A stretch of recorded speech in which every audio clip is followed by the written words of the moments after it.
Mano, boa noite. Queria que você falasse sobre o jogo, como se desenhou, né? Um gol muito cedo, o Corinthians teve que mostrar a reação para conseguir esse resultado nessa noite. E o alívio de conquistar os 47 pontos, o que muda a partir de agora para vocês nessa reta final? Obrigado. Bom, boa noite a todos. A gente não tem um botão liga e desliga no futebol, então a gente, mesmo que quisesse apagar o resultado do último jogo na nossa casa, ele ia estar presente em alguns momentos do jogo, né? E ele esteve presente nos primeiros momentos do jogo. A gente cedeu espaço, o Vasco pegou a bola, né? Começou a rodar, a gente baixou demais, não conseguiu pressionar, na verdade. Você não baixa porque você quer, né? Você baixa porque o adversário fica rodando a bola para lá e para cá e você não consegue tomar. Então, até você ver mais ou menos como o adversário pretendia atacar, a gente sofreu um pouco, né? Mas logo depois do gol a equipe teve muita personalidade para pegar a bola, para saber atacar. A gente tinha um caminho importante, né, aberto para nós no primeiro tempo, que era com o Fagner, e eu pedi para o Fagner adiantar mais, jogar quase como um ponta, porque isso obrigaria o Payet a ter que ser marcador. Então eles perdiam o jogador a mais que eles queriam ter no meio campo, e esse jogador ainda tem que jogar na linha de 5 atrás marcando. Mas para isso você tem que ter a bola e empurrar o adversário para trás, como a gente conseguiu fazer depois.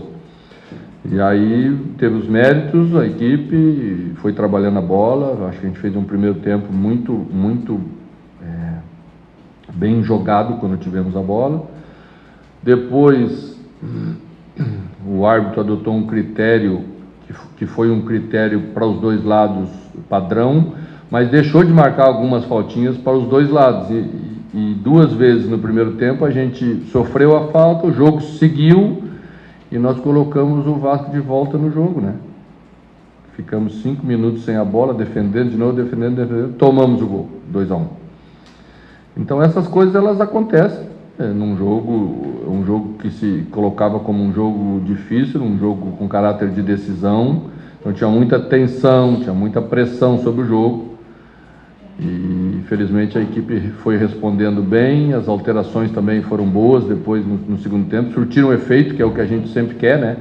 Quando a gente mexe, às vezes mexe, mas as coisas não funcionam, e conseguimos matar o jogo. Acho que foi importantíssimo, para falar um adjetivo até bem simples para essa vitória, mas é bem mais do que importante. Mano, Alex Dinardi, da Rádio Coringão. Eu queria que você falasse daqui para frente, né, o que o Corinthians almeja nesses próximos 6 pontos, e também, já que você citou as alterações no caso, você falasse também do ótimo jogo do Matheus, né, e do Giovani, depois de lesionado durante um bom tempo, voltar, marcar e ser figura importante nessa virada histórica aqui em São Januário. A gente tem uns garotos de muita boa qualidade. Eu vou ressaltar aqui os méritos do Vanderlei, porque o Vanderlei lançou os meninos num momento muito difícil, porque era necessário, porque o clube jogava 3 competições, então você tinha que fazer talvez mais rápido do que deveria, né? Meio emergencial demais, mas a gente já está colhendo os frutos, porque eles vão amadurecendo, eles vão passando por situações que o time vai passando junto. Matheus é o jogador que pode fazer as duas funções, tanto a de Juliano, um pouquinho mais pelo lado, como a de Renato Augusto, por dentro. Ele já entrou bem lá em Porto Alegre, também numa circunstância muito difícil, no segundo tempo lá, quando a gente estava com 10, fez o papel muito bem feito. Então a gente quer exatamente isso, né? Poder contar com eles, agora com um pouquinho de menos pressão, talvez usamos um pouco mais, né, para esses 2 jogos, e a gente quer vencer os 2 jogos, é o nosso objetivo. A gente ia querer igual, né? A gente teve um acidente no nosso último jogo em casa, um acidente grave, grande, né? Mas hoje a gente comprovou que foi um acidente. Essa resposta que o time deu dentro de campo é que comprovou isso. Não foi só uma vitória magra, o time produziu, o time teve comportamento, o time teve determinação, como a gente precisa ter em jogos decisivos como esse que nós estamos jogando. Então, a gente sai bem contente com isso e vamos trabalhar para cada vez mais os jogadores que entraram. Giovani, que é o jogador que tu perguntaste, junto com o Matheus, a gente já vem preparando ele, ainda não está numa condição ideal, mas ele consegue fazer a função de retenção de bola na frente, porque tem força para isso, com uma característica de jogador que sabe armar a jogada, né? Então, por isso que ele foi escolhido ao invés do Felipe. O Felipe também segura a bola na frente, poderia entrar aquela hora para segurar, mas como a gente já estava numa condição de vantagem, né, seria necessário a gente segurar um pouco com qualidade para tentar armar uma jogada para matar o jogo como a gente fez. Boa noite, mano. Guilherme Gonçalves, Litoral News. Pegando o gancho do assunto dos meninos, tem um garoto que está num estágio um pouquinho mais à frente, parece quase pronto, Moscardo. Hoje ele fez o primeiro gol dele, no profissional, e não só isso, jogou muito em todas as funções que ele tem que desempenhar. Queria que você falasse um pouquinho sobre isso, sobre o quanto o Moscardo entrega. E ainda, a gente sabe que sábado, no próximo final de semana, no próximo jogo do Corinthians, vai ter um dirigente da França que vai vir ver ele jogar. Queria saber se, no que depender do Mano, tem como conversar com a diretoria para poder contar um pouquinho mais com o Moscardo para o ano que vem, porque certamente a torcida quer muito. A gente sente bastante essa saída prematura dos jovens jogadores brasileiros quando eles começam a se destacar. Quando eles começam a se destacar, o pessoal lá de fora tem mais informação do que a gente mesmo tem sobre os nossos jogadores, porque eles mapeiam tudo, acompanham tudo, né? E vamos torcer para que ele fique mais tempo com a gente. É um jogador de qualidade muito boa, tem força, tem capacidade para chegar na frente. Estamos tentando achar o time certinho de chegar à frente e ficar posicionado como volante, porque isso é fundamental, né?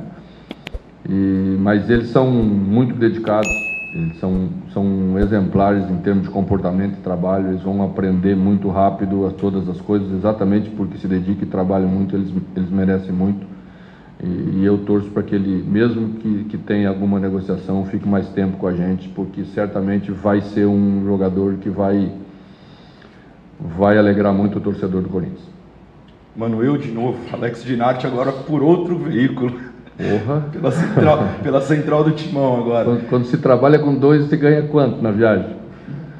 Deixa quieto. Na última partida você assumiu toda a responsabilidade, né, pela derrota, né, perante a nós lá na coletiva.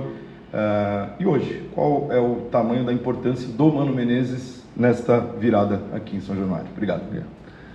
A importância está em ter passado e ter vivido situações como essa no passado, para não chegar em 3 dias e fazer um monte de alteração e piorar a situação, né?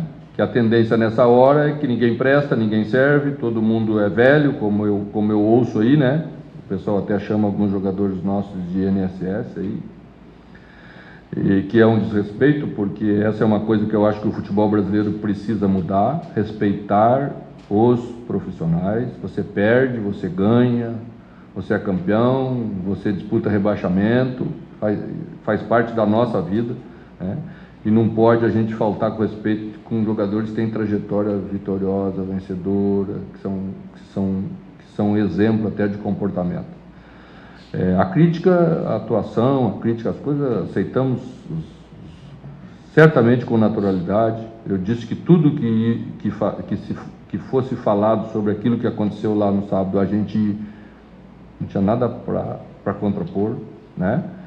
E o que eu fui fazer é dar a confiança a eles, dizer mesmo que aquilo tinha acontecido, né, muito em função de coisas do futebol. Até brinquei com eles que talvez umas daquelas bolas que entraram com facilidade era aquelas lá de La Plata, que não entraram. É que o futebol às vezes tem isso, né? Só que é num momento difícil que acontece a cobrança, veio, e a gente tem que assimilar e tem que aceitar, tá? Não adianta querer tapar o sol com a peneira, porque se a gente não detectar e não aceitar as coisas que realmente precisam ser feitas de forma melhor, nós não vamos conseguir dar uma resposta tão rápido como a gente desejou. E eu fui esse cara que estava aí para dizer para eles, né, que confiava neles, que ia repetir a maior parte da formação dos jogadores, que não ia fazer mudança do dia para a noite, do vinho, da água para o vinho, porque certamente se fizesse isso nós estaríamos perto de uma nova derrota e aí complicaríamos muito mais a nossa situação. Mano, a eleição e essa indefinição na tabela, elas vinham adiando algumas definições, né, algumas decisões em relação a renovações, em relação a contratações, enfim. Essa semana o Duílio começou um período de transição com o Augusto. Em que momento é o período para vocês, da parte técnica também, sentar com o Augusto, iniciar essas definições? Ainda falta um executivo de futebol também, né, para definir isso, né? Enfim. O regime do futebol é presidencialista, né? Então, quem chama é o presidente, né? Eu estou à disposição para sentar e falar sobre as coisas, todas elas importantes para o Corinthians, que eu vejo, né? Então, logo eles quiserem, certamente nós vamos sentar da mesma maneira como o presidente se colocou à disposição, o presidente Duílio, eu também me coloco à disposição para conversarmos sobre coisas importantes que teremos que conversar pela frente. Salve, salve Corinthians! Salve, salve fiel torcida! No dia de hoje tivemos essa excelente vitória do Timão e de virada. E que virada, hein? Tivemos aí uma noite inspirada na raça de Angel Romero, brilhando mais uma vez aí com a camisa do Timão, fazendo muito mais aí do que o centroavante titular do Corinthians, Yuri Alberto. Ao meu ver, já está na hora aí de um mano colocar o Romero mais próximo ali da área, né? Pois o mesmo vem fazendo gols constantemente, tá certo? Tivemos aí gols contra o Cuiabá, São Paulo, Grêmio, e agora o Romero faz 2 gols aí, salvando o Timão de um possível rebaixamento. Matematicamente ainda existe, né, pessoal, a chance, mas com essa vitória de hoje está muito difícil, ou seja, teremos que ter muitos resultados ali combinados e o Corinthians teria que perder tudo aí até o final. Mas, ao meu ver, o Corinthians vence fácil o Internacional, tá certo? Também está brigando aí para fugir da zona e no final contra o Coritiba o Corinthians vai amassar. Agora, essa vitória serviu para dar confiança aí aos jogadores, né? Parece ali que tiveram um choque de realidade com o novo presidente Augusto Melo, ou seja, às vezes os caras querem mostrar trabalho para permanecer aí no elenco, mas muitos deles já estão aí encerrando o seu ciclo no Timão. Não adianta querer jogar agora, mas que bom que pelo menos esses caras que jogaram hoje honraram a camisa do Timão e deram mais uma vitória para a fiel torcida. Mas aí, fiel torcida, o que é que você achou da vitória que tivemos aí contra o Vasco da Gama, que está afundando? E é claro, o Timão está aí de uma vez por todas se livrando dessa zona de rebaixamento. Então deixe nos comentários a sua opinião, o que você achou do jogo, se você acha que o Corinthians vai ganhar os próximos 2 jogos, etc. Além disso, deixe o seu like para fortalecer e se você não for inscrito no canal, se inscreve aí para você acompanhar as principais notícias do Timão. Então, vamos para cima, Timão!